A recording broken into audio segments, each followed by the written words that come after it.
Hello Vamshi lovers, welcome back to my channel.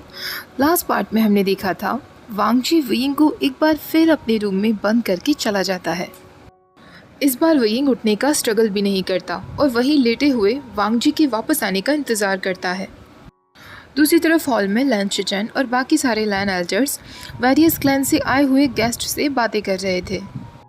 वांगजी तुरंत hall में आता है और शिचेन को सल्यूट करता है। वांगजी उससे कहता है, एल्डर ब्रदर, आज के डिनर के लिए क्या मैं इसके आगे वो कुछ नहीं कह पाता।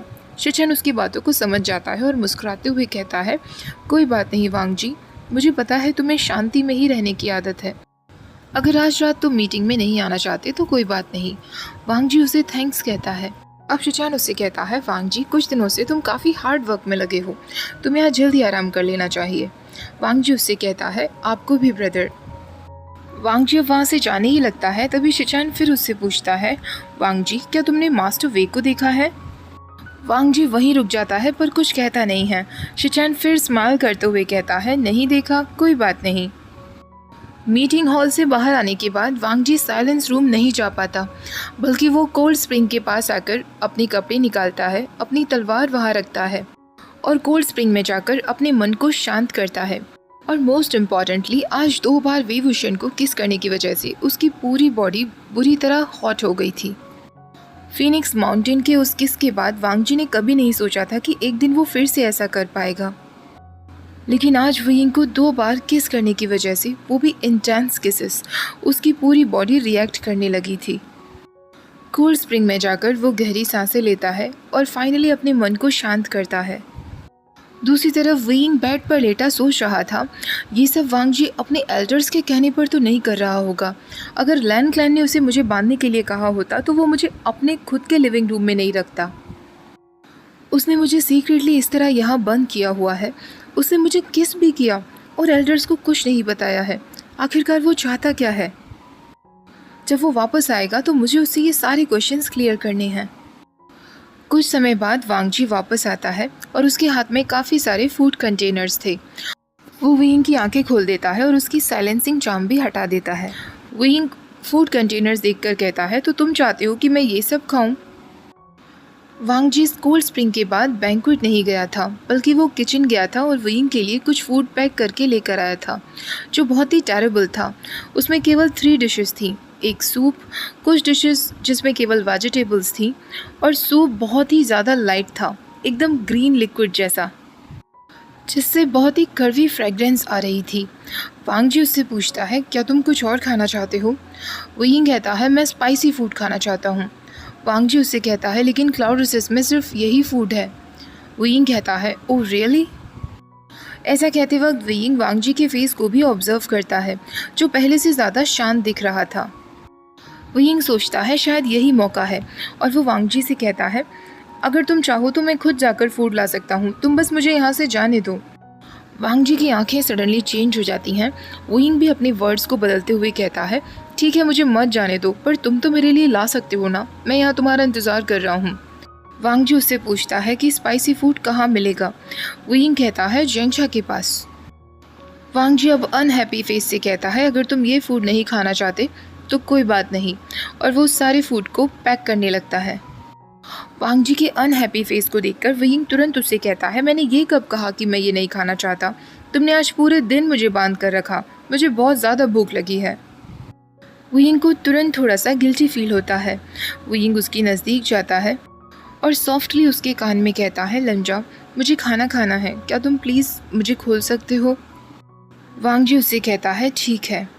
वेइंग तुरंत मन में सोचने लगता है, जैसे ही वो मुझे खोलेगा मैं तुरंत उसे नॉकआउट कर दूंगा।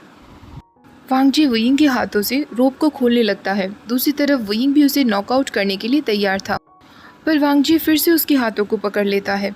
वेइंग उससे पूछता है, अब क्या हुआ? क्या तुम नहीं चाहते कि मैं खाना खाऊं? वांगजी कुछ टाइम तक उसे देखने के बाद कहता है, मैं तुम्हें खाना खिलाऊंगा। वेइंग ये सुनकर शॉक रह जाता है। उसे अपने बचपन की मेमोरीज याद आ जाती हैं, जब यांग यानली खुद उसे अपने हाथों से खाना खिलाया करती थी। आज तक वेइंग को यानली के अलावा किसी ने भी अपने हाथों से फूड नहीं खिलाया था। वांगजी तुरंत अपने हाथ को स्ट्रेच करता है। वो टेरेबल बाउल ऑफ सूप उठाता है और एक सॉफ्ट वॉइस में वुयिंग से कहता है अपना मुंह खोलो। वुयिंग ओबीडियंटली अपना मुंह खोल देता है, लेकिन सूप पीते ही वो बुरी तरह कफ करने लगता है और पूरा अपने कपड़ों पर गिरा देता है। वो वांगजी से कहता है लंजा, ये कितना कड़वा है, इसे खाकर तो मैं वैसे ही मर जाऊंगा। वांगजी तुरंत एक क्लोथ टॉवल उठाता है और वुयिंग के हाथ, उसके चेस्ट और उसके माउथ को क्लीन करता है। अब वो खुद सूप टेस्ट करते हुए कहता है मुझे तो ये ठीक लगता है। वुयिंग मन में सोचने लगता है इस स्पून से लंजा ने मुझे अभी सूप पिलाया था और इससे उसने भी पी लिया। क्या वो भूल गया है कि ये मेरी झूठी है? यही सब सोचते हुए वुयिंग वांगजी से कहता है मैं तुम्हारा फूड बिल्कुल नहीं खा पाऊंगा लंजा।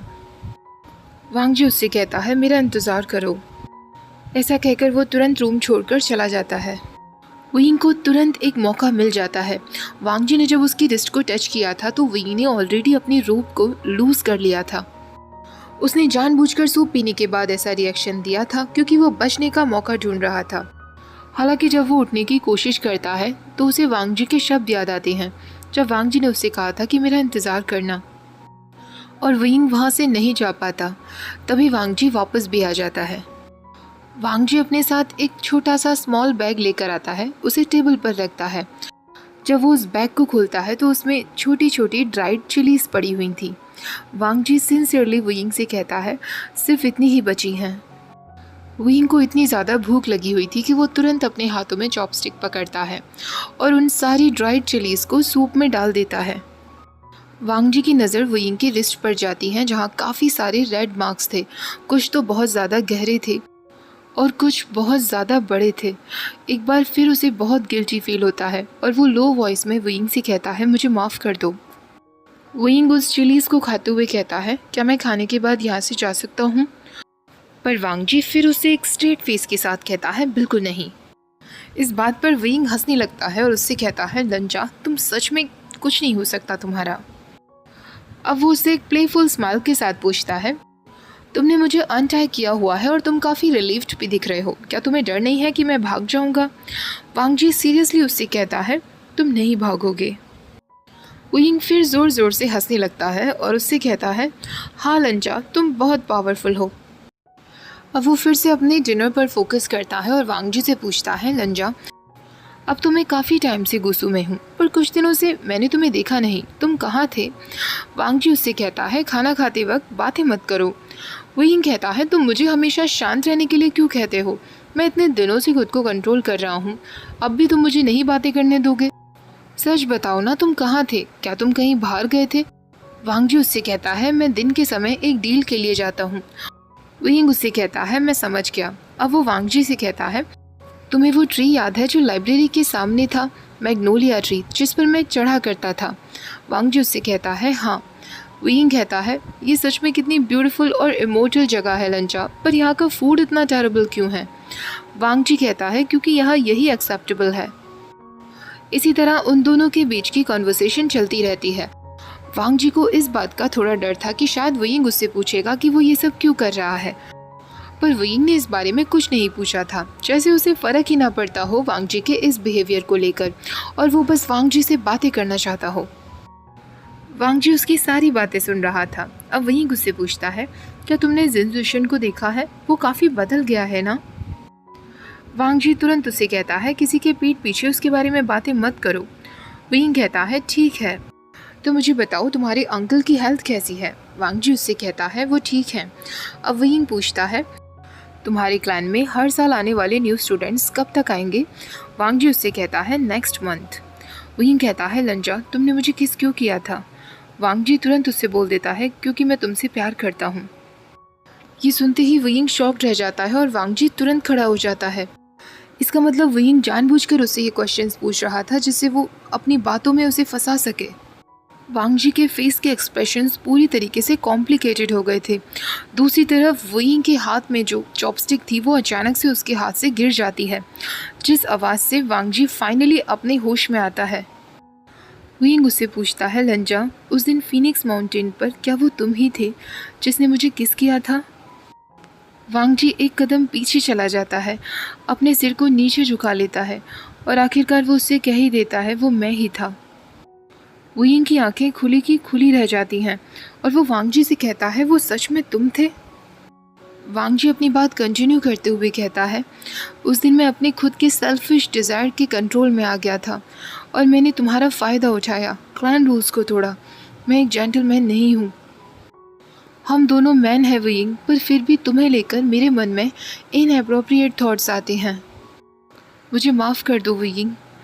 वुयिंग उससे कहता है, लंजा, तुम्हें माफ़ी मांगने की कोई ज़रूरत नहीं, पर तुमने मुझे कभी कुछ बताया क्यों नहीं? हम दोनों मैन हैं। वो वांग जी के पास उसे कंफर्ट करने के लिए जाता है, पर वो देखता है कि वांग जी ऑलरेडी काफ़ी ट्रम्बल कर रहा था। विंग सोचने लगता है, मुझे क्या करना चाहिए? मैं लंजा से क्या कहूँ? एक मैन का दूसरे मैन के लिए फीलिंग्स रखना थोड़ा अजीब लगता है, पर लंजा कभी झूठ नहीं कहता। लंजा ने काफ़ी सारी लड़कियों को ठुकराया भी है जिन्होंने उससे अपना प्यार कन्फेस किया था। वो वांग जी के पास जाकर उससे कहता है, लंजा, मैं आज रात कहीं नहीं जा रहा हूँ, मैं यहीं रुकूंगा, ठीक है? वांग जी फाइनली अपना सिर उठाते हुए कहता है, तुम नहीं जाओगे? विंग तुरंत हाँ में सिर हिलाता है और वांग जी से कहता है, तुम्हें मुझे बांधने की ज़रूरत नहीं है, मैं कहीं नहीं जाऊँगा। और अगर तुम्हें मुझ पर विश्वास नहीं हो रहा तो मैं तुम्हें प्रूव कर सकता हूँ। ऐसा कहकर वो विंडो के पास जाकर कोई स्पेल बोलता है और एक रेड लाइट फ्लैश होती है और उसके सामने एक पेपर मैन उड़कर आता है। वुयिंग उस पेपर मैन को वांग जी के सामने दिखाता है। वांग जी देखता है, उस पेपर पर लिखा हुआ था, जेंगचाओ, मुझे लंजा ने किडनैप कर लिया है। वुयिंग अपनी फिंगर्स उस पेपर पर रब करता है और वो पेपर पाउडर में बदल जाता है। अब वो वांग जी से कहता है, लंजा, मुझे सच सच बताना, क्या तुमने पहली बार किसी को किडनैप किया है? लगता है तुम्हें बिल्कुल भी एक्सपीरियंस नहीं है, पर तुम बहुत लकी हो जो तुमने पहली बार में मुझे किडनैप किया। वांग जी उसकी बातों पर बिल्कुल ध्यान नहीं देता, फिर से उसके हाथ को टाइटली पकड़ता है और उसे बेड पर वापस खींच लाता है। वो फिर से उस रोप को उठाता है जो उसने वुयिंग को बांधी हुई थी और उसके हाथों में फिर से बांध देता है। वुयिंग हेल्पलेसली उससे कहता है, मैंने कहा था ना मैं नहीं जाऊंगा, फिर भी। पर वांग जी उससे कहता है, तुम्हें सो जाना चाहिए, 9 बज चुके हैं। वुयिंग कहता है, पर मैं कहाँ सोऊंगा? वांग जी ने ऑलरेडी सोच लिया था कि वुयिंग इनर रूम में सोएगा और वांग जी आउटर रूम में।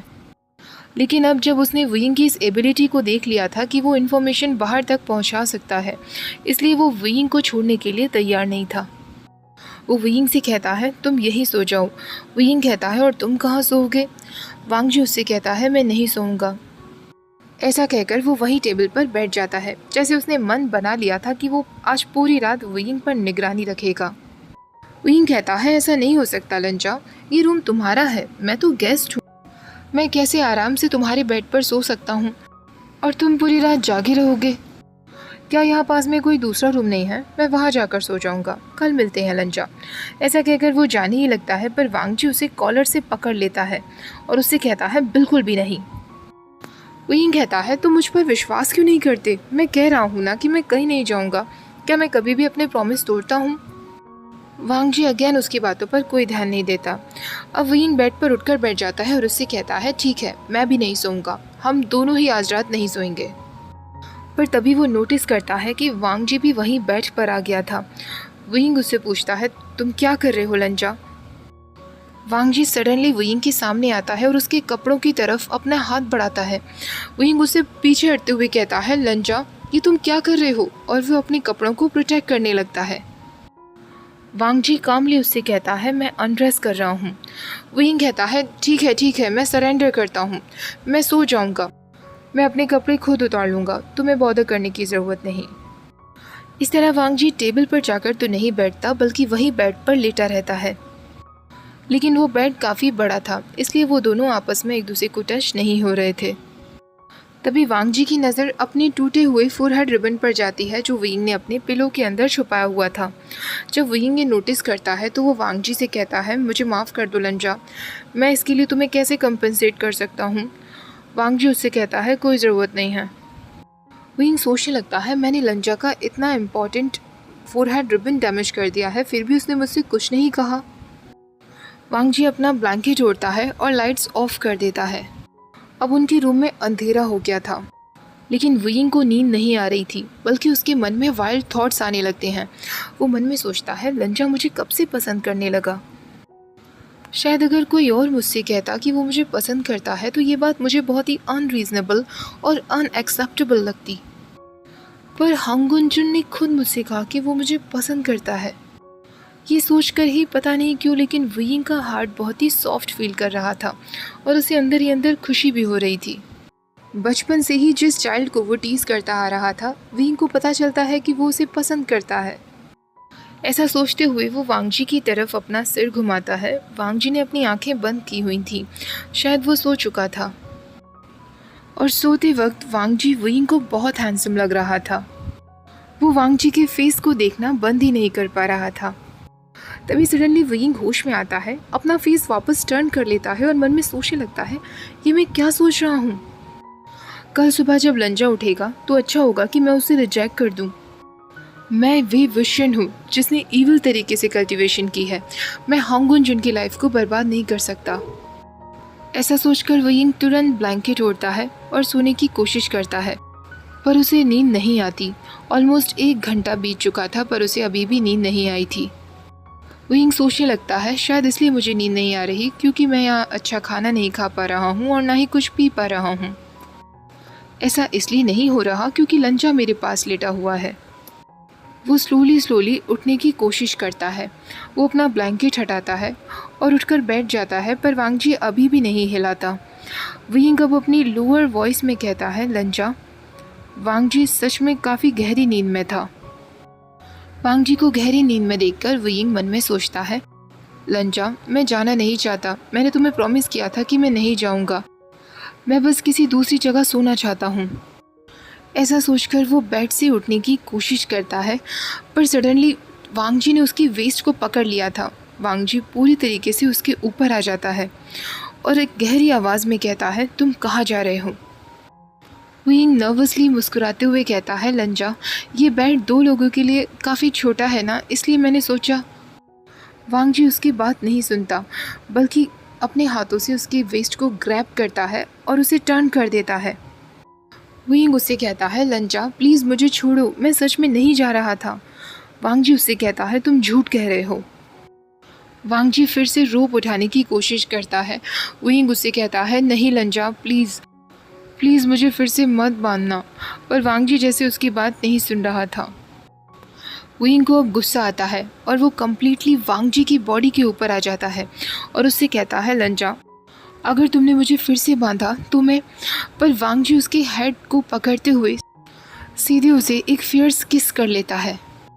इस बार वुयिंग को वो किस सफोकेटिंग नहीं लगता, बल्कि उसका ब्रेन कम्प्लीटली एम्प्टी हो गया था।